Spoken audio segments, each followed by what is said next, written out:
Père et du Fils et du Saint-Esprit.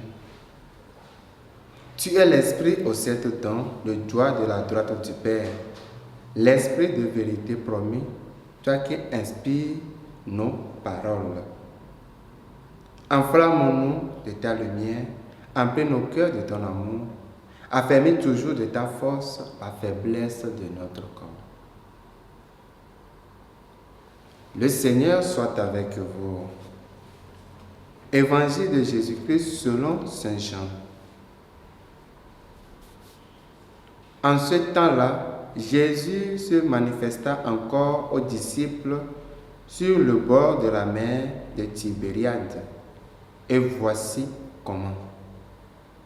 Il y avait là, ensemble, Simon-Pierre avec Thomas appelé Didyme, c'est-à-dire jumeau, Nathanaël de Cana de Galilée, les fils de Zébédée et 2 autres de ses disciples.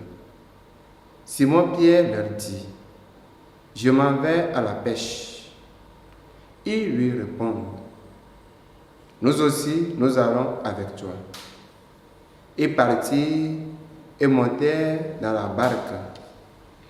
Or, cette nuit-là, ils ne prirent rien.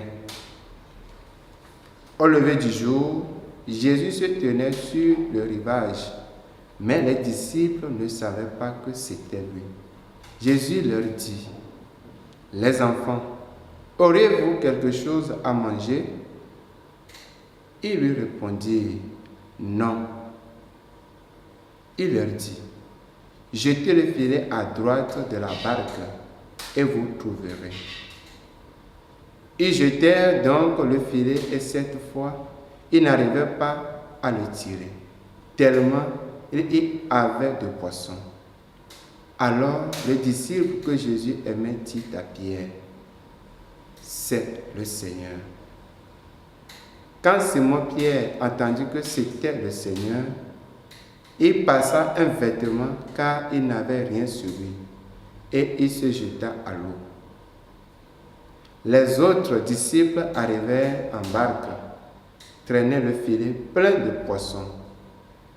La terre n'était qu'à 100 de mètres. Une fois descendus à terre, ils aperçoivent disposé là un feu de braise avec du poisson posé dessus et du pain. Jésus leur dit, « Apportez donc de ces poissons que vous venez de prendre. » Simon-Pierre remonta et tira jusqu'à terre le filet plein de gros poissons. Il y en avait 153. Et malgré cette quantité, le filet ne s'était pas déchiré. Jésus leur dit alors, « Venez manger. » Aucun des disciples n'osait lui demander, « Qui es-tu » Il savait que c'était le Seigneur. Jésus s'approche, il prend le pain et le leur donne, et de même pour le poisson. C'était la 3e fois que Jésus, ressuscité d'entre les morts, se manifestait à ses disciples.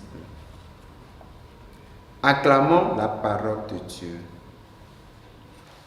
Aujourd'hui, pour la 3e fois, depuis sa résurrection, Jésus se manifeste aux disciples. Pierre est retourné à son travail de pêcheur et les autres l'ont accompagné. Par là, Pierre nous invite au travail, à se battre pour survenir à nos besoins. Nous ne devons pas abandonner le travail. Cette nuit-là, ils ne prirent rien.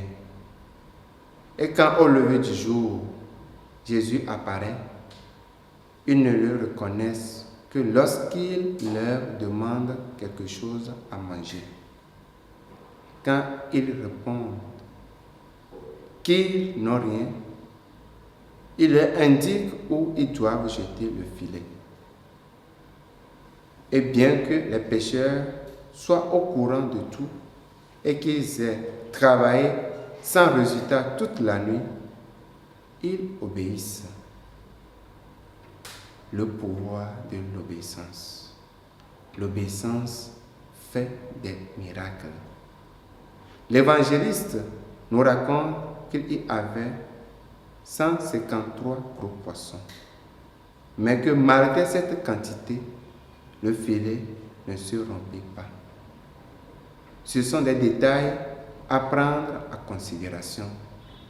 La rédemption s'est faite avec une obéissance responsable, au beau milieu des tâches quotidiennes. À l'instar du Seigneur, c'est dans notre lieu des tâches quotidiennes que nous devons annoncer aussi le royaume de Dieu. Et de plus, être obéissant à Dieu, à nos parents et à nos supérieurs. Tous savaient que c'était le Seigneur. Jésus s'approche, prend le pain et le leur donne, ainsi que les poissons. Que ce soit la nourriture spirituelle ou le matériel ou la nourriture matérielle, elle ne nous manquera pas si nous obéissons. Avec une obéissance comme celle de Marie, nous demandons au Seigneur de continuer d'octroyer à toute l'Église des fruits d'apostolat. Loué soit Jésus-Christ.